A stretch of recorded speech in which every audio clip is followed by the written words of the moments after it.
This conference will now be recorded.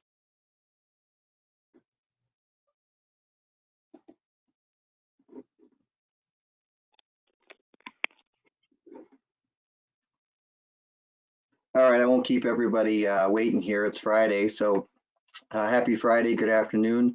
Thank you for joining us. For those that don't know who I am, my name is Matthew Cole. I work in the here at Michigan Planners to help clients with creative cost containment strategies. So just before we get into things, a little bit of housekeeping. Please go ahead and mute your lines. If you have any questions, go ahead and submit those in the chat box. We'll go through those at the end. I did just hit the record button on the webinar, so we'll be happy to send out a recording for anybody who couldn't attend or if you want to re-listen to any piece of this. But so today we're going to talk about a topic that really impacts everyone on this call. It doesn't matter if you're an employer of 20 lives or 2,000 lives, fully insured, self-funded. Every employer group has to take a continued increase in prescription drug spending. You've had to fight that off for several years. Employer drug spend has been growing faster than any other healthcare bucket for years now and probably represents anywhere between 20 and 25% or more of your overall healthcare spend. Fortunately, taking control of your pharmacy plan is one of the easiest ways to start to improve your health plan and bottom line. And as we work through some uncertainty, here in the state of Michigan and across the country with COVID-19 and how it impacts your business model, I can't think of a better time to really look at what's happening within your health plan and take note if there's an opportunity to better your prescription drug plan. So I'm excited to introduce our speaker today, Jennifer Johnson, who has some great insight into the prescription drug industry. And she's here to provide really a high-level education on what employers should be thinking about and looking for when considering a pharmacy benefit manager. A little bit about Jennifer. She's Vice President of Sales and Marketing at Southern Scripts. She brings more than 20 years of experience in the pharmacy benefit management industry. She's worked in a multitude of capacities in the PBM space. Her experience includes sales, service, operational roles at every level, having created and deployed many of first-of-its-kind programs and services in the pharmacy benefit space. So I will go ahead and turn it over to Jennifer, and I will give you the presenting skills. Do you have those? I think so. We'll find out, won't we? All right, take it away, Jennifer. All right. Thank you so much, Matt, and thanks everyone for joining the call today. My presentation today is called America's Bitter Pill, how the drug middlemen have become the most profitable companies in the United States of America. And as Matt mentioned, it's going to be a bit of an overview of the industry, and then we're going to drill down a little bit more specifically. Matt, do I have controls to move to the next slide? I hope so. Let's see.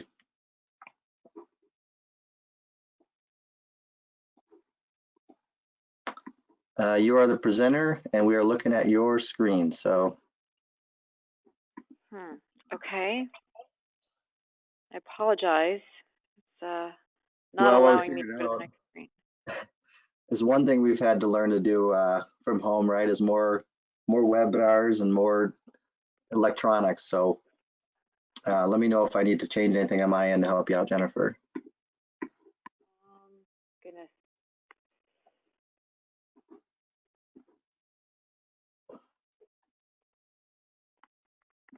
There we go.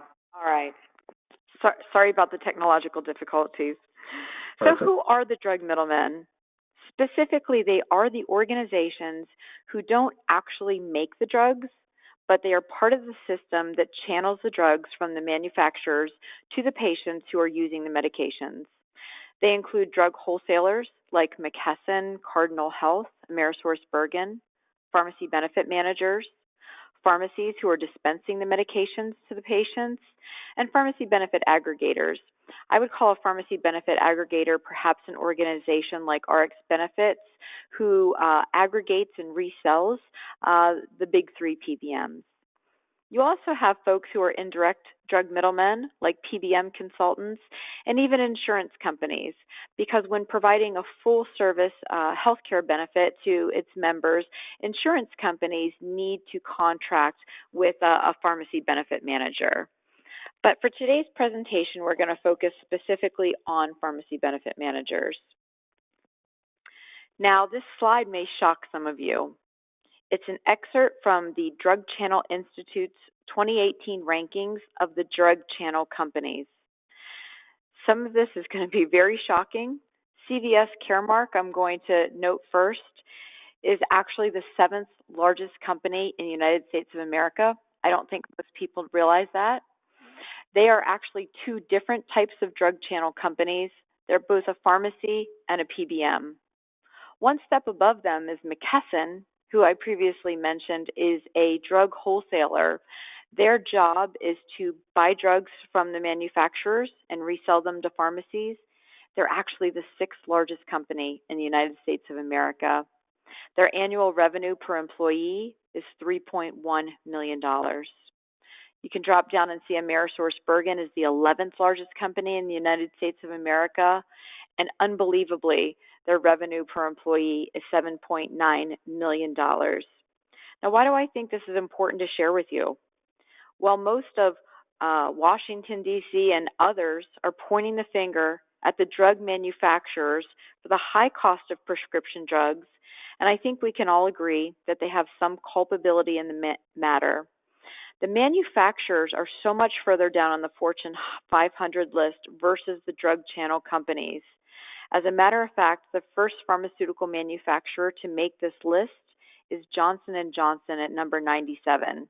And you probably all know that they make lots of other products like all the baby products.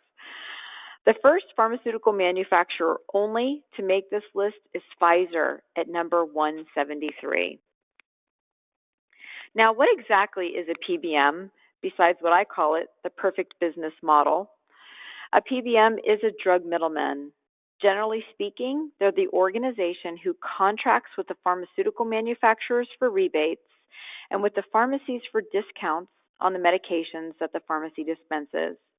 However, there's usually little to no ability to see behind the curtain and what those contracts say, and more importantly, what those contracts really mean to the plan sponsor.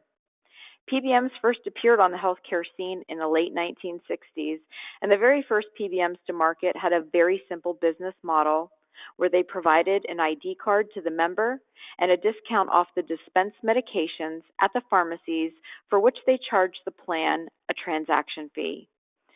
And then PBMs became very innovative, I'll say, in creating new revenue streams that were far beyond the original transaction fees, including some things I'm sure everyone on the call is familiar with. I'll just name a few. One of them is drug markup or spread pricing, which is the practice of billing the plan sponsor a higher price for the drug than what they're reimbursing the pharmacy. Typically, I see that encompasses about 10 to 15% of your total gross drug cost. There's also lots of gamesmanship. I'm sure you've heard it on the news now for years with rebates and other pharmaceutical manufacturer dollars and the gamesmanship that's played there. And then lastly, what I call the crown jewel of PBM profiteering, which is mail order. In fact, for the publicly traded PBMs, they assert in their 10Ks that more than 50% of their net revenue comes from mail order. Now, who are PBMs?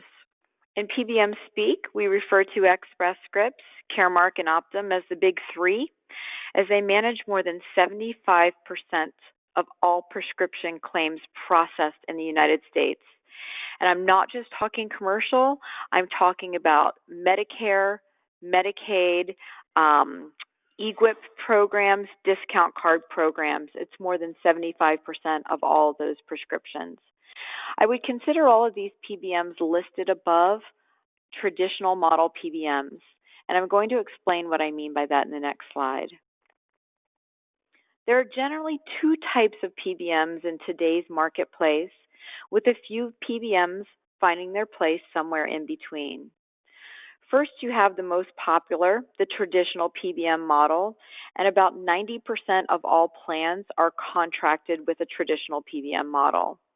The traditional PBM model has a multitude of revenue streams, but it can be very difficult to uncover what they are within the confines of the PBM contract. And then you have the pass-through PBMs, which have very strict limitations on revenue streams, and they are very clearly defined within the PBM contract. Now then you've got what I call a hybrid PBM. As I mentioned, you've got a few PBMs who fall somewhere in between, and they typically adopt elements of both types of PBMs. For instance, perhaps they might offer a pass-through on pricing at retail, but they may own their own mail order facility, which, as I mentioned, is a huge revenue generator. So there are a number of PBMs who kind of fall somewhere in between. Now, traditional PBMs earn buckets of revenue, and frankly, I can't squeeze them all onto this slide. I think I stopped at 52 buckets. Experts agree that there are three main reasons for skyrocketing prescription costs. Number one, there's a huge FDA backlog of generic approvals to market. In fact, that number is over 5,000 generic medications. And just as a point of reference, the FDA typically approves somewhere between 20 to 40 drugs per year. Number two, brand and generic manufacturers continue to raise their prices. And I know I can't ask the question, does anyone know why? Because everyone's muted. So I'll just tell you, the answer is because they can. We live in a capitalistic society, and although I know Congress and the White House have for many years have been trying to put some controls around that, AbbVie still raised their price on Humira 3 times in the last 12 months. And number three, the fact that 65% of the FDA pipeline in phase 3 clinical trials are specialty medications. And we all know specialty drugs are very important. They're life-altering, and in many cases, they are life-saving medications. But is there a fourth reason for skyrocketing prescription costs? I'm going to spend just a few minutes to go into greater detail on 2 of these buckets. The reason I'm going to is because most consultants and plan sponsors have always assumed that bigger is better in terms of PBM pricing, and really nothing could be further from the truth. The first bucket I'm going to talk about is drug reclassification, and I'm going to show you how that manifests itself within your claims. The second one I'm going to talk about is gag orders. And I'm not sure if anyone on the phone is familiar with gag orders. What they are clauses in PBM contracts with the pharmacies in their network. Many people aren't familiar with them, but I have a short video clip of one very brave pharmacist who is willing to go on national television to describe what happens when dispensing a medication to a patient when that member has certain types of insurance.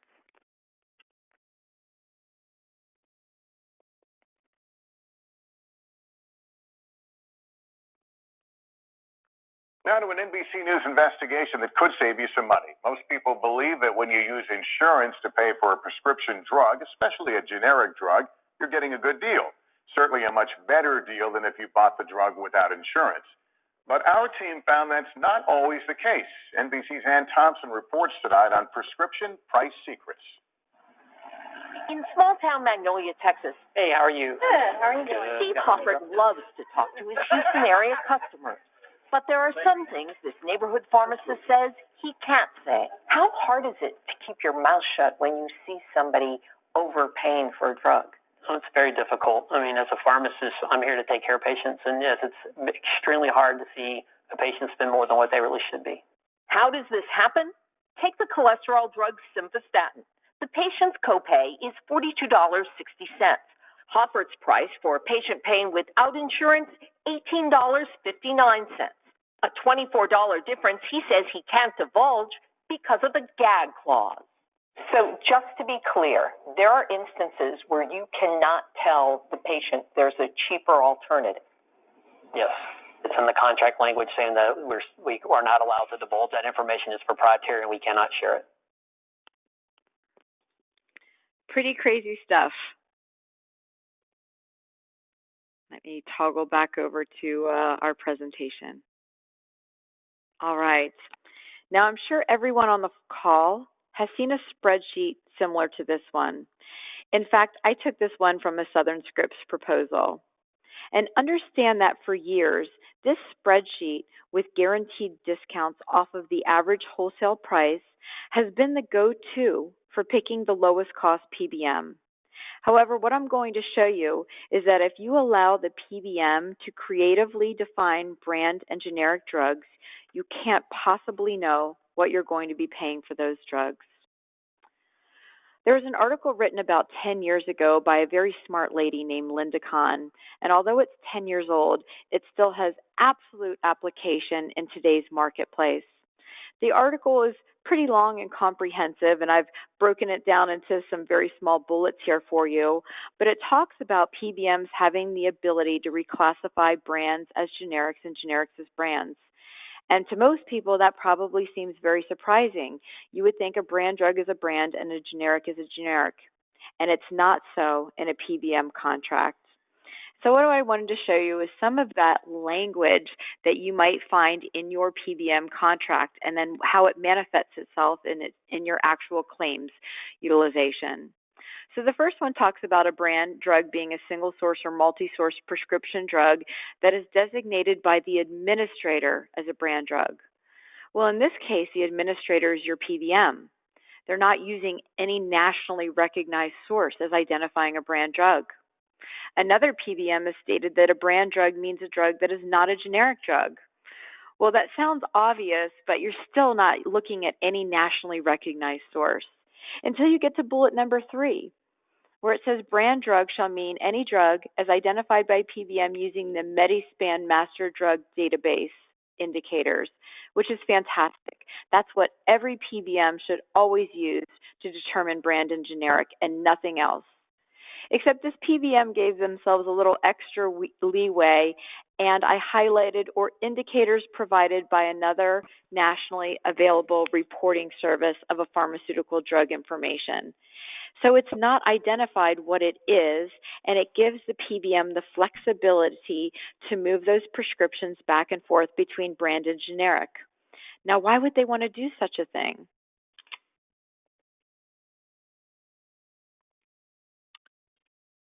Well, I'm not able to move the slide deck forward after all this buildup. It's still building for us. There we go. Sorry about that, folks. This chart is an actual example of a repricing exercise that we performed recently for one prospect, but frankly, we see this every day in our analytics. Discounts and even rebates, which I'm going to talk about next, in a spreadsheet in the absence of strong supporting contract language that clearly defines how each of those discounts and rebates will be treated by the PBM is really meaningless. And here's what I'm talking about. The list of drugs on the left-hand side are all generic medications. They were dispensed by an incumbent PBM in 2019, and they were all generic drugs when they were dispensed by that PBM. Now, if you look at the first highlighted column where it says incumbent PBM highlighted data, what you're seeing is numbers that look an awful lot like this brand discount that I'm showing you from Southern Scripts. A 30-day supply of a brand is AWP minus 17%, or around that area somewhere. The incumbent PBM priced these generics as a branded drug. Now, if you move over to 2 columns over to the next highlighted column, where I show the Southern Scripts AWP discount, those look an awful lot like what I'm showing here for the generic discount from Southern Scripts. So what's happened is this PBM has allowed themselves the latitude to reclassify these generic medications as branded drugs. Now, why would they do that? I can assure you that they're reimbursing the pharmacy at the generic rate, but they're billing the client, and that's the claims data we received is what the client was billed. They're billing the client at the branded rate, and they're keeping the difference. And that is an example of spread or drug markup pricing. I also caution buyers of PBM to be careful of clever wording around rebates. And again, I'm sure most of you on the phone are familiar with the rebate guarantee charts offered by PBMs. And these are two separate ones that I'm showing you. And there's two different reasons that I wanted to show you these two specific charts. Of note in the top chart, the PBM is not separating out 30-day supplies from 90-day supplies, which logically and inherently you can imagine the 90-day supply rebate is nearly 3 times the 30-day supply rebate. The second rebate chart I pulled for a very specific reason, because it did specifically exclude any rebates on generics. You can see retail generic 30, mail generic, and mail generic specialty specifically excluded generics from the rebate yield. And I think everybody on the phone knows that. It's a very rare instance when there is a rebate on a generic drug. So why do I think that's important? I think it's important because we see this sort of language in PBM contracts all of the time, where the PBM is reserving the right to reclassify a brand drug as a generic for purposes of the PBM retaining the generic rebates. They don't even have to admit this. They simply need to have this sort of language to give themselves the ability to reclassify a brand as a generic in order to keep the generic rebate. So rebates are really all about the numerator and denominator. Your PBM will tell you how many brand drugs were dispensed and then reimburse the plan the number of their identified brand drugs times the guaranteed rebates. Now I'm going to show you a very short news blip. Some of you may have seen this episode of 60 Minutes, and I took just a very small clip from this one to show you that they needed only 14 minutes last May to do a story called "The Problem with Prescription Drug Prices." The story is about the city of Rockford, Illinois. They had more than 150,000 members, and they were struggling to pay their skyrocketing health care bill for city employees. The show specifically talked about the expense for a few children on the drug Acthar. If you haven't encountered a prescription for Acthar, it's the drug of choice for infantile spasms and is increasingly used for other therapeutic reasons and is extraordinarily expensive. It can run up to $1 million a year. However, for the 10.5 million viewers that 60 Minutes typically averages, the name of the corporation that may have been new to many of them was Express Scripts. ESI was the PBM responsible for managing Rockford's prescription drug spend, or so the city thought. The city sued ESI on multiple counts, but I've skinnied down this video just to show you one particular clip that I think the folks who are watching probably found pretty shocking as well.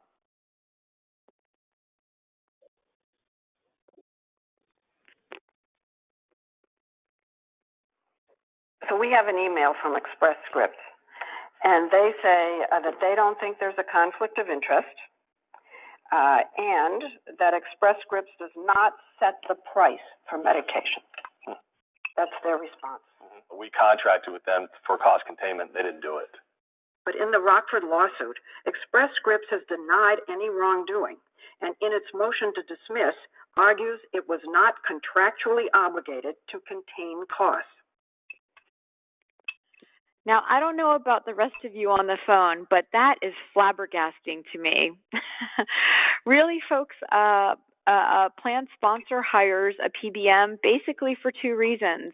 Number one, for clinical safety. You want to make sure that you don't have a member who is taking medications that may react together, or potentially polypharmacy, polyprovider. They're getting medications that are similar in nature and they may overdose, etc., but also to contain costs for the plan sponsor. So that quote was pretty shocking to me.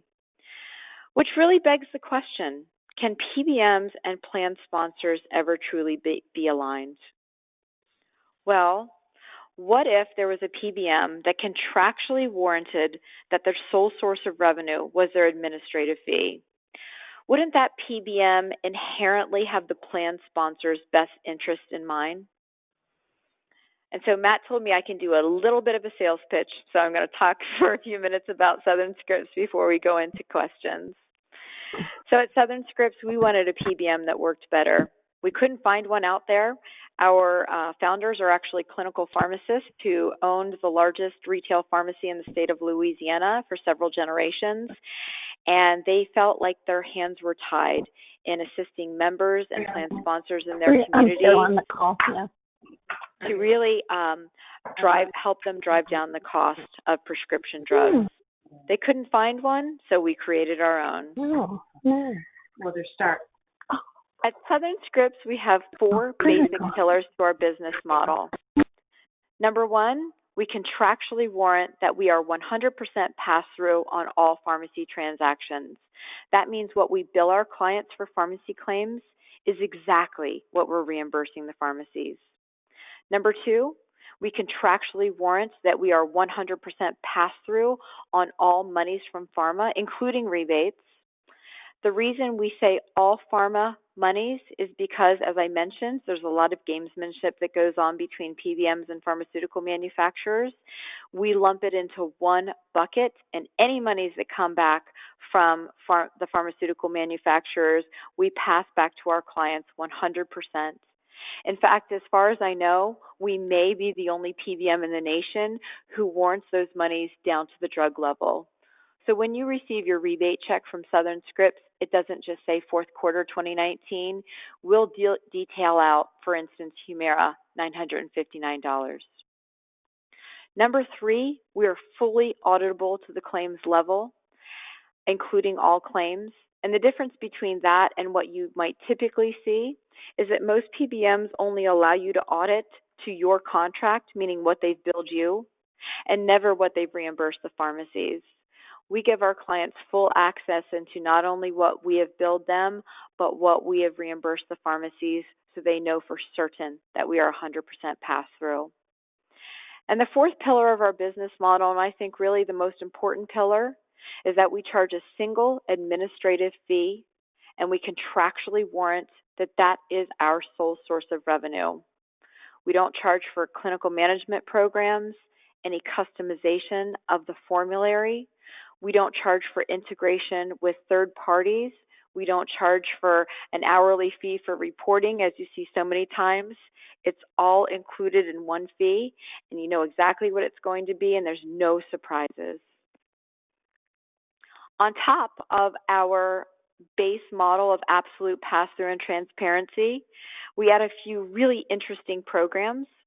One of them is called variable copay. There's a few different versions of variable copay out there in the marketplace today. We were actually the first to market with the program. We actually trademarked the name. Some folks use our name, but that's okay. They can call it variable copay. What the program seeks to do is maximize the value of the pharmaceutical manufacturer copay assistance coupons available in the United States today.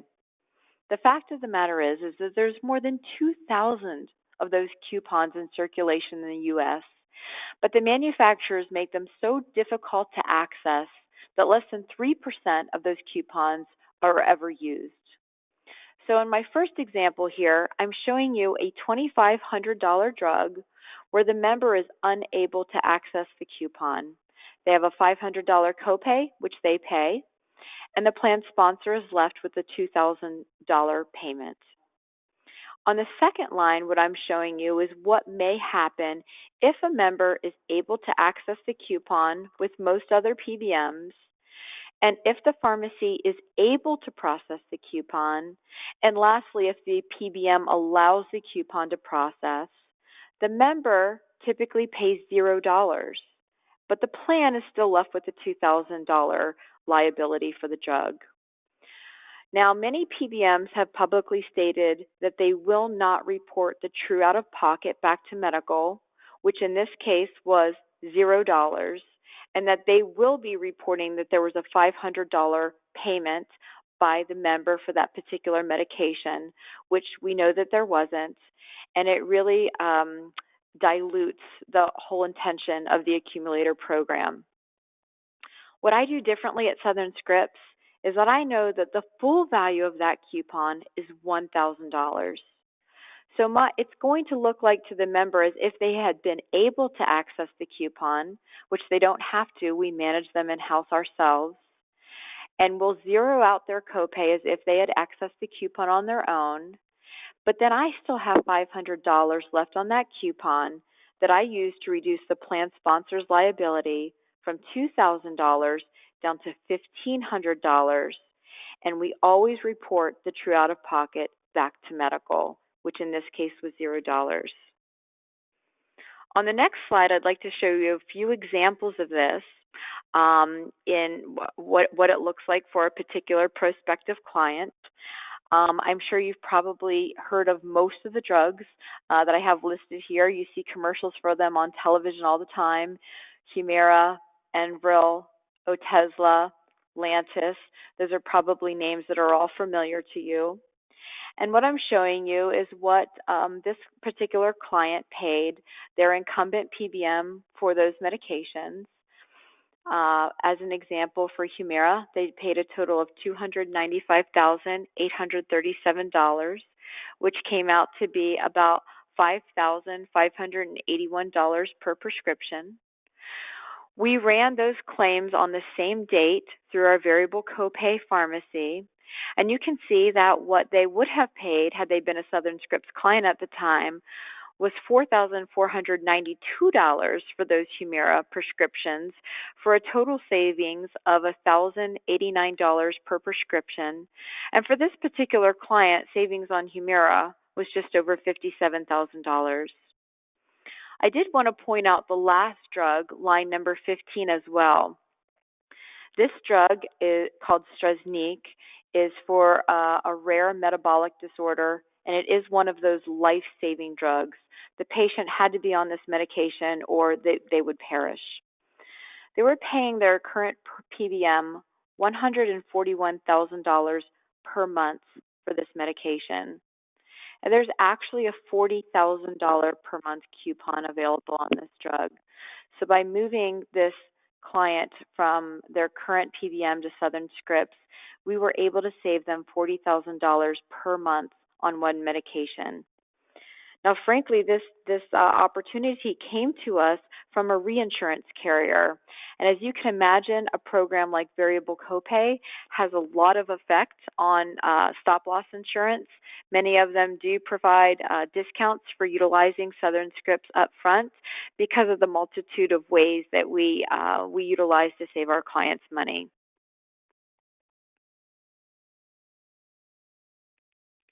And I'm having another technological slowdown here, Matt, to advance to the next slide. I apologize. Likes to freeze at the most inopportune times for you. It certainly does. I'll throw in a question while you're waiting for the computer to work. We have several customers on the line that are fully insured. Just if you could give a raw number on what the opportunity might look like to consider a self-funded pharmacy plan, thinking about at a minimum, the rebates that would be available, as well as the potential opportunities to work with a pass-through PBM.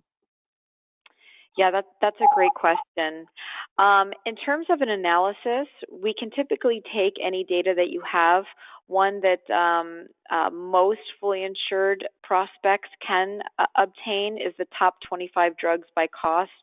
We have received that data from multiple insurance companies across the nation, and we can provide a variable copay analysis on those top 25 drugs. And typically that's probably going to be 50 to 75% of where your spend is. If you're not able to procure that information, if you do have total number of prescriptions dispensed plus total numbers plus your gross cost, if the fully insured provider will release that information, I will run it up against my book of business statistics and give you a very conservative estimate on savings. And lastly, if none of that information is available, we traditionally save approximately 25 to 30%, not including rebates, over a fully insured PBM client. And Matt, I apologize, none of my buttons are working to move forward here. We didn't buy you enough time to advance your slide. There we go. All right. There we go. Perfect. at the last possible moment. Now, we are a full-service PBM at Southern Scripts. We do contract directly with our pharmacy network. But one of the things I like to talk about, because most folks think that all clinical management programs are the same with every PBM, because you would expect every PBM provides prior authorizations and every PBM provides step therapies and things of that nature. But if you think back to all of those buckets of revenue that I just showed you a few slides ago, you might wonder if those clinical management programs may be a key or a tool that traditional PBMs utilize to increase their revenues versus assisting a plan sponsor and members in saving money on the plan. And so this is a report that we run for clients about through our clinical management. And I just want to focus on the third from the bottom, the metformin. Metformin is a very typical drug for diabetes. Many diabetics take this medication. In 1,000 milligram tablet form, this medication is $740 on average. When a claim like that hits our system, we immediately reach out to the physician to see if it's possible to dispense instead 2 500 milligram tablets, and you can see the difference in cost there is about $730 a month.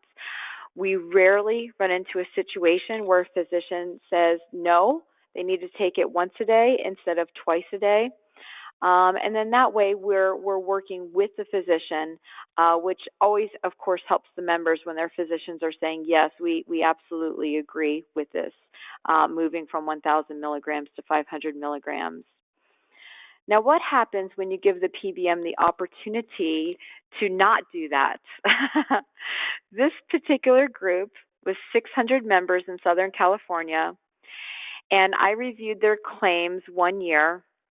And I showed them approximately a 30% savings. They were self-funded, but they were in an ASO contract with one of the large insurance companies, a bundled program, if you will. We showed a 30% savings year one, and they, weren't sure if they wanted to make the change. So they went back to their PBM, told them about the savings.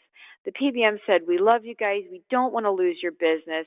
We're going to increase your rebates. We're going to sharpen our pencils and give you bigger and better rebates. Well, guess what happened year two of that analysis? This is what happened year two. If you look at the very first medication, Glumetza, that's the same drug we were just talking about before. That's the branded name for metformin. They had 15 prescriptions of Glumetza in their data for a cost of $100,000, where there is an absolute generic equivalent available where those 15 prescriptions would have only cost them $210. And they said, well, Jen, we got $6,000 in rebates from that Glumetza. And as Matt, my partner in crime here on the phone, would say, well, Jen, that's a really expensive loyalty program. True situation. This client did decide to move to Southern Scripts on January 1st of 2019. We have saved them 52% over their prior spends. I'm not going to say that that's typical, but it's a great example of what happens when, as a PBM, you align your interest with that of the plan sponsor. And I am not moving forward again. It's all right. I have another question for you. All right. So I think most on the phone have seen something in the media about the bigger pharmaceutical or PBMs like Express Scripts, as you showed in the video. If I play devil's advocate, how can a smaller PBM like Southern Scripts, who's a pass-through, secure medications at a price that's competitive with the big three, outside of what they might be doing behind the scenes with contracts and collection of rebates and things like that? That's such a great question, Matt. I'm glad you asked it. you would think that bigger is better, right? That if I'm Express Scripts or Caremark or Optum, that I could get out there based on volume and secure a better contract with retail pharmacies than a small PBM like Southern Scripts. I mean, that just seems logical. But that's not really true. Here's 3 reasons why that doesn't exist. Number one, as I mentioned, more than 50% of a PBM's net revenue who owns their own mail order comes from mail order. So as a retail pharmacy, I know that that PBM, when I sign a contract with them, they're actually going to take 40% of prescriptions out of my retail pharmacy and send them to mail order. And they'll do everything that they can to make that happen. The number 40% I'm using because approximately 40% of all prescription medications at this time are maintenance medications. So that's number one. Number two, one of the buckets of revenues that we didn't review is something called float. For a traditional PBM, they earn revenues by billing clients, holding on to those monies, and not recompensing their pharmacies for 8 to 12 weeks, sometimes longer, earning float on those dollars. At Southern Scripts, we're born from community pharmacy. We pay our pharmacies on a fast-paced system within 5 business days of receiving the monies from our clients. You can imagine that they love that, right? And lastly, the reason that we're able to be so competitive is because these pharmacies who sign a contract with Southern Scripts know that based on our business model, whatever discounts they agree to are the discounts that we're going to be providing to their community. To the members and the employers in their community, we're not going to be marking up the price of the drugs and creating spread pricing. So we're very retail friendly, and I would put our actual numbers up against any PBM in the marketplace. For instance, if you're seeing a discount of, let's say, average wholesale price minus 19% on a 30-day brand from a traditional PBM, I would ask them to show me one contract with just one single pharmacy that is at that discount, because it doesn't exist. A retail pharmacy can't live on an AWP minus 19%. They just can't. So I hope that's an adequate explanation. Yeah, great Matt, response. I can't move forward. So if it's okay, I'm just going to talk about a few more things before I end my part of the presentation. And I apologize, I can't show you any more slides here. But one other thing that I really wanted to talk about is that because of our business model, Southern Scripts has really been the first PBM to market to integrate with other providers and vendors who have the ability to further drive down your drug cost. Besides our pass-through model of 100% rebates pass through, 100% of the cost pass through, and our variable copay program, we offer some a la carte services with full integration with some other vendors who do a great job at further reducing the cost for our clients. They include international mail order. Everyone on the phone probably knows that we pay twice the cost for drugs in the United States as other first world countries. So we do work with several international mail orders who provide branded drugs, pills, tablets, and capsules at approximately 50 to 60% discount over what you can procure those medications for in the United States. We work with several other overlay programs. You may have heard some of their names, including Script Sourcing, Sharks or Shared Health Alliance, Payer Matrix as examples.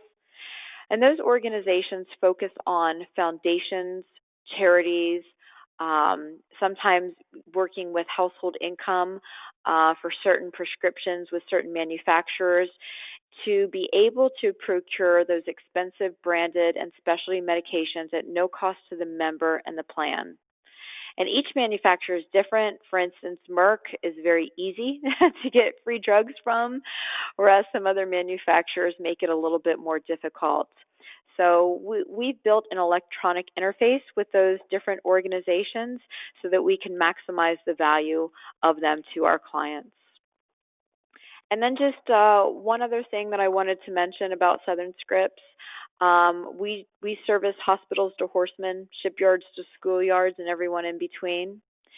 And the proof of our model is really in our numbers. Our variable copay program, Pharmacy, in 2019 ran at average wholesale price minus 34.8% on high-cost brand and specialty medications.